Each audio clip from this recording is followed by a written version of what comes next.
I lived with my mom and various foster homes till I was 4. When I was 4, I got adopted to a not so nice family. As a young child, I was pretty smart, and then when I was younger, it was really difficult for smart kids to move in forward if you didn't conform, and a lot of times I was in trouble with teachers and parents. I remember falling asleep in school in grade 1 and grade 2 and grade 3 all the time because I never got any sleep. I remember not having friends.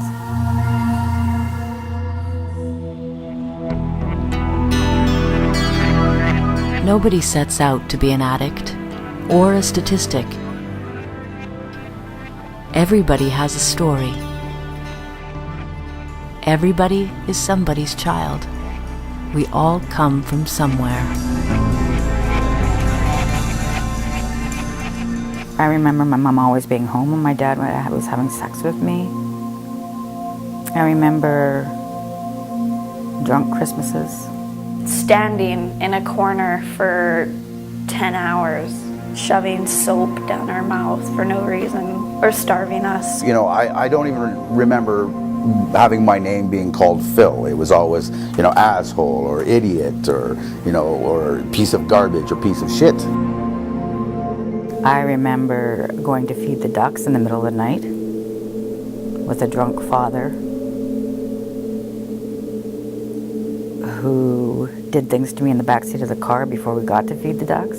Like, my mom drank while she had all of us, so we're all really small. I get teased a lot because of my size. But it's like my mom drank while she had all the kids, and so we're all really skinny or whatever. My father beat me with belt buckles till I pissed and shit in my pants. I mean, he didn't just sexually abuse me, he beat me. While my mom just sat there and watched.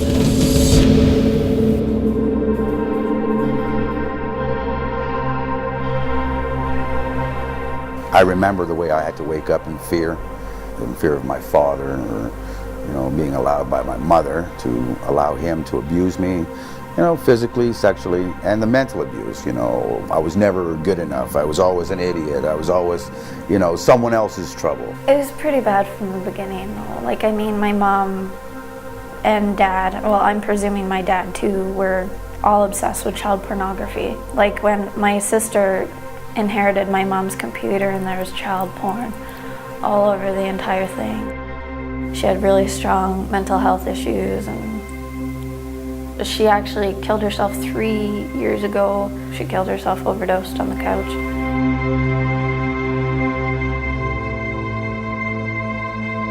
Early childhood trauma causes severe mental health problems that can continue throughout the lifespan. But it's not a leap. It's a long, painful journey. Just as everybody comes from somewhere, everybody goes somewhere. But where they choose to go is sometimes not a choice at all. At 13, I got fed up and I actually ran away in the middle of the night. But by the time I was 8, boy oh boy could I run.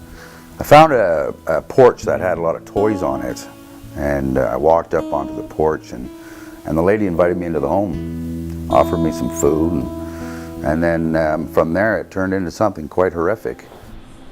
And they injected me with some heavy drugs. You know, 8-year-old on a heroin, if you're not careful out there, you find the monsters find you. And when you're running from a monster, it's easy to run to a monster. Monsters come in many forms. Childhood trauma opens the gates to depression and lifelong addiction. Sometimes the monsters are the abusers. Sometimes we create them within ourselves. I'd cut myself, poke needles in myself, grab a little blade or whatever and just do a little cut, and that's it. Instead of being in emotional pain, I'd rather be physical pain, because I think physical pain is a lot easier to deal with. I just couldn't take it, and I was just like, I was to the point where I needed drugs. I needed something. The drugs was an escape. That was what it was. It was all about an escape. And I ran into some seedy people who introduced me to pot. And then, of course, pot escalated to a little bit of pot, a little bit of cocaine. And then from a little bit of pot, a little bit of cocaine, to a little bit of heroin. And then once that heroin got in me, that was it. No, it wasn't. That was just the beginning. Researchers have found many addicts are untreated trauma survivors, using drugs to try to stop the pain. The cycle of addiction and abuse leads one way, and once again, you become the monster's prey. It comes down to this: you'll do anything. And my motto, and I was famous, and everyone knows me for this, is there's nothing I won't do for money, for drugs. I've been raped so many times. I have woke up behind a dumpster, beaten, with no clothes on, in the rain, and I'm pretty sure I was supposed to be in the dumpster. Like, I write a lot. I wrote a little thing on that, and it was like, I titled it "Next Time Kill Me," because that's what I said as I walked away. I'm like, next time just kill me. And I got beat up a few times. I can remember being at this motel on the south side, and this farmer just pounded the shit out of me, and he was trying to rape me without a condom. And I flew out of the room with no clothes on, and it was 30 below, and this yellow cab driver saw me, and he flew out of his cab and put his leather coat around me and walked me back into the room and got my money, got my clothes, dressed me, told the guy he was going to call the cops, but I said, no, I don't want the cops involved. And he drove me home. And another time, a Chinese guy raped me and beat the shit out of me. You knock on a hotel room door, you never know what's inside there. Could be 10 guys ready to gangbang you. That actually happened to me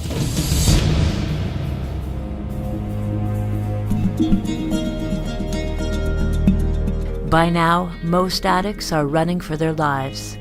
But those who've made it this far are not only running away, they're also moving towards the consequences.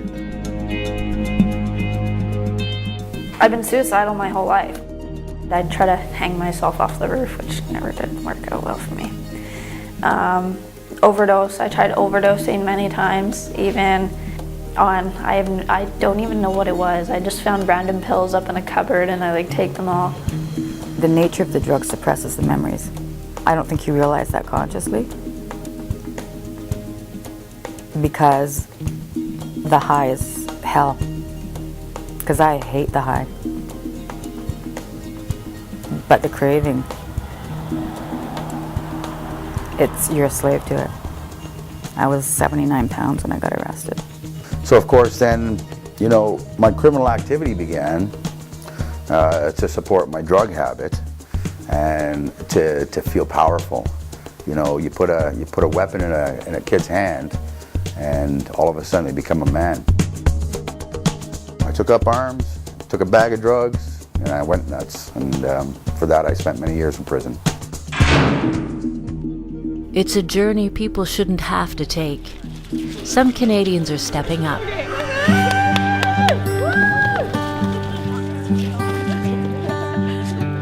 We had a relay that took place in Newfoundland. We had a walk in Toronto, in Montreal, in Ottawa, in London. Today, we are walking here in Edmonton. Events like Freedom Relay Canada bring together groups that are willing to go the extra mile to provide support. Because when people reach out, there's a way out. The last day in prison for me was an awakening. I was in prison for trafficking narcotics. But in there, I had an opportunity to meet a gentleman who, with the church, who asked me would I like to help. And I started beating chains and crosses to be shipped over to a missionary in Africa. And in doing so, I started thinking about all those crosses giving to kids. Instead of giving kids drugs, I'm giving them a cross. And at one point I met one of these people and they had my cross on. Other people judge you and place shame on you for your addiction, when in fact, the person that perpetrated the abuse on you as a child should be the one that's held at fault. And they're not. Get involved. Reach out. Get help. Together, we can slay the monsters. I know for sure, if I was to go back in time, I think reaching out would have been the salvation. If there was someone to reach out to.